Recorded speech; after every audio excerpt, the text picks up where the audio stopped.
The British Empire is the story of how a small, rainy country accidentally, and then not so accidentally, conquered a quarter of the world, and then spectacularly lost it all. It all began not with a grand plan for world domination, but with a desire to annoy the Spanish and make a little money. In the 16th century, Spain was a superpower, a global hegemon with pockets full of gold from the New World. England, however, was an ambitious but poor island nation. Queen Elizabeth I, being a pragmatic woman, realized she couldn't afford a full-scale war with Spain, but she could sponsor talented gentlemen of fortune, politely called privateers, but who were essentially state-licensed pirates. The biggest star was Sir Francis Drake. He plundered Spanish ships with such enthusiasm that his raid on the treasure ship Cacafuego brought a return to the English treasury exceeding the entire kingdom's annual budget. It was an incredibly successful business project. The Spanish were furious and in 1588 sent the Invincible Armada to England's shores to deal with the insolent islanders. But thanks to a combination of English ingenuity, terrible weather, and Dutch help, the Armada was defeated. While Drake was sailing the seas, other Englishmen were trying to gain a foothold on land. The first attempts were, to put it mildly, failures.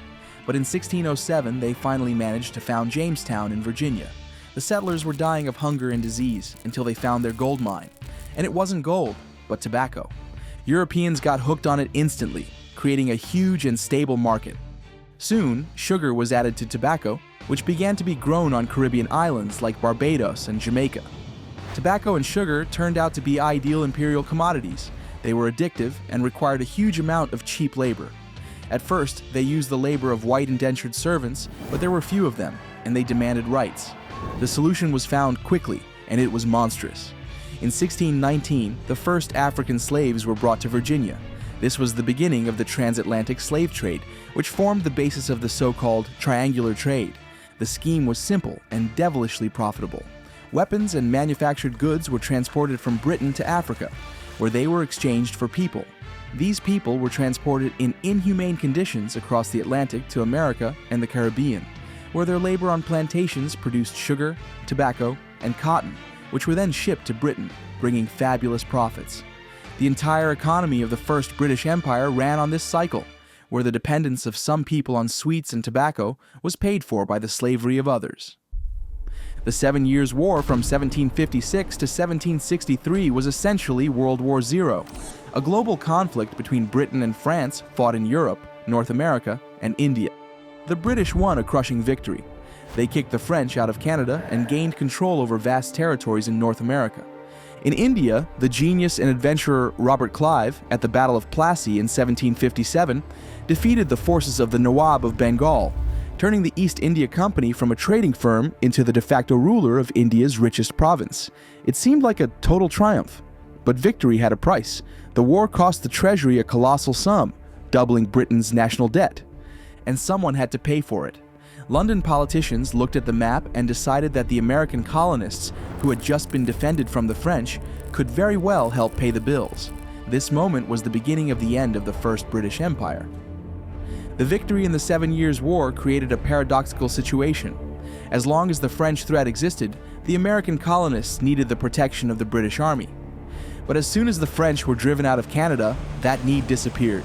And it was at this very moment that the British government decided to impose new taxes, like the infamous Stamp Act, to cover war expenses. The colonists were outraged. They were not represented in the British Parliament, which meant Parliament had no right to tax them. One thing led to another, protest after protest, and in 1775, the war began. To the surprise of the whole world, the colonists, with the support of Britain's sworn enemies, the French, won. In 1783, Britain was forced to recognize the independence of the United States of America, losing its most populous and wealthy colonies. To many, it looked like the end of the empire, but in reality, it was just the beginning of a new phase. The loss of America was a humiliating but sobering lesson for Britain. It forced the empire to reconsider its strategy and turn its gaze to the east. And just in time, a revolution happened in France, and then Napoleon Bonaparte appeared. The Napoleonic Wars began, lasting from 1803 to 1815.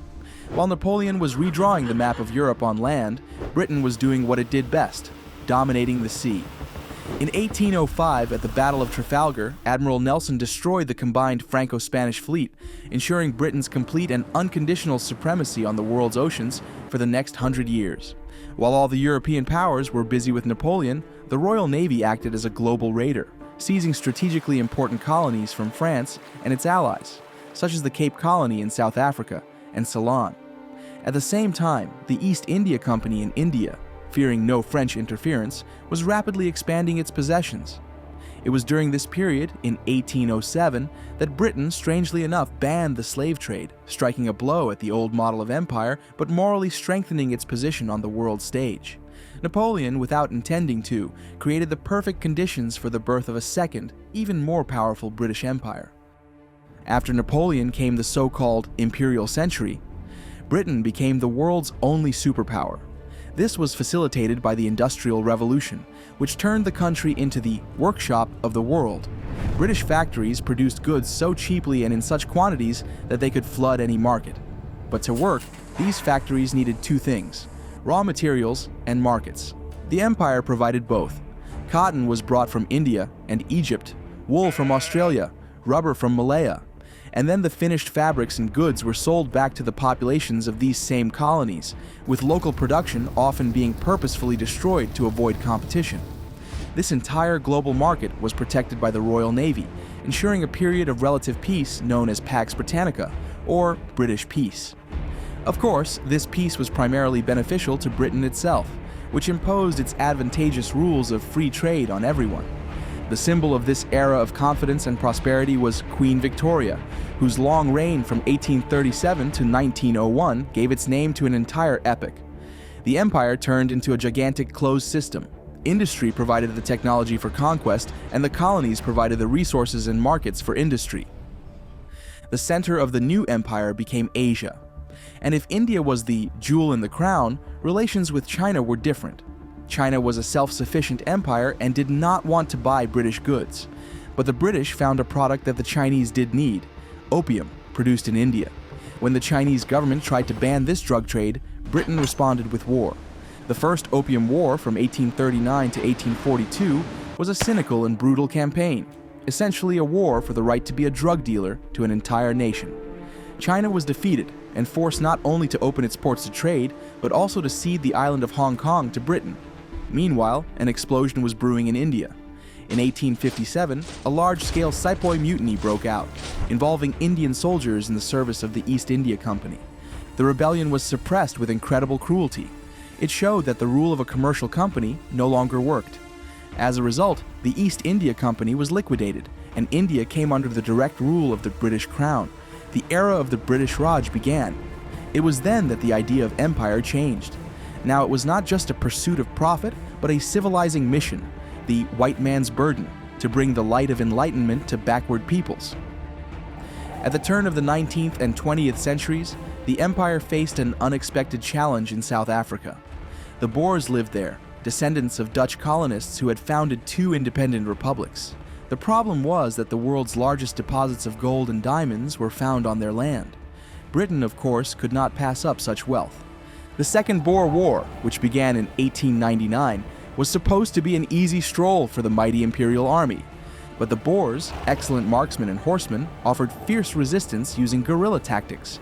The war dragged on for 3 years and turned out to be incredibly bloody and expensive. To break the resistance, the British used scorched earth tactics and, for the first time in history, created concentration camps for the civilian population, where tens of thousands of women and children died of hunger and disease.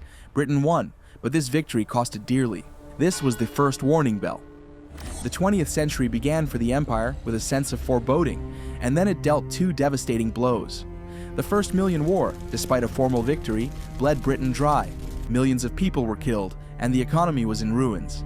For the first time in history, Britain became a debtor, with the United States as its main creditor. The Second World War finished what the First had started. It completely bankrupted Britain and destroyed its military and economic power, necessary to hold a global empire. The victory in both wars was Pyrrhic. To win, Britain had to sacrifice everything its empire was built on: money, people, and most importantly, the moral right to rule other peoples. After 1945, the disintegration of the empire became an avalanche. The first and most important loss was India. In 1947, the jewel in the crown gained independence, but the price was terrible. The hasty partition into India and Pakistan led to religious massacres in which up to 2 million people died. It was a bloody and chaotic departure. The final symbol of the end of British power was the Suez Crisis in 1956. Britain, along with France and Israel, tried to regain control of the Suez Canal, nationalized by Egypt, but then the US intervened, threatening to collapse the British economy, and London had to retreat in humiliation. This showed everyone who the new boss in the world was. In 1960, Prime Minister Harold Macmillan gave his famous Wind of Change speech, blowing over Africa, acknowledging the inevitability of decolonization. In the following years, dozens of African and Caribbean colonies gained independence. The empire shrank until only one significant fragment remained. The final chord was in 1997, when at midnight, to the sound of bagpipes, the British flag was lowered over Hong Kong. The eyes of the world are on Hong Kong today. I wish you all a successful transition and a prosperous and peaceful future. And the last major colony was handed over to China. The 450-year history had come to an end.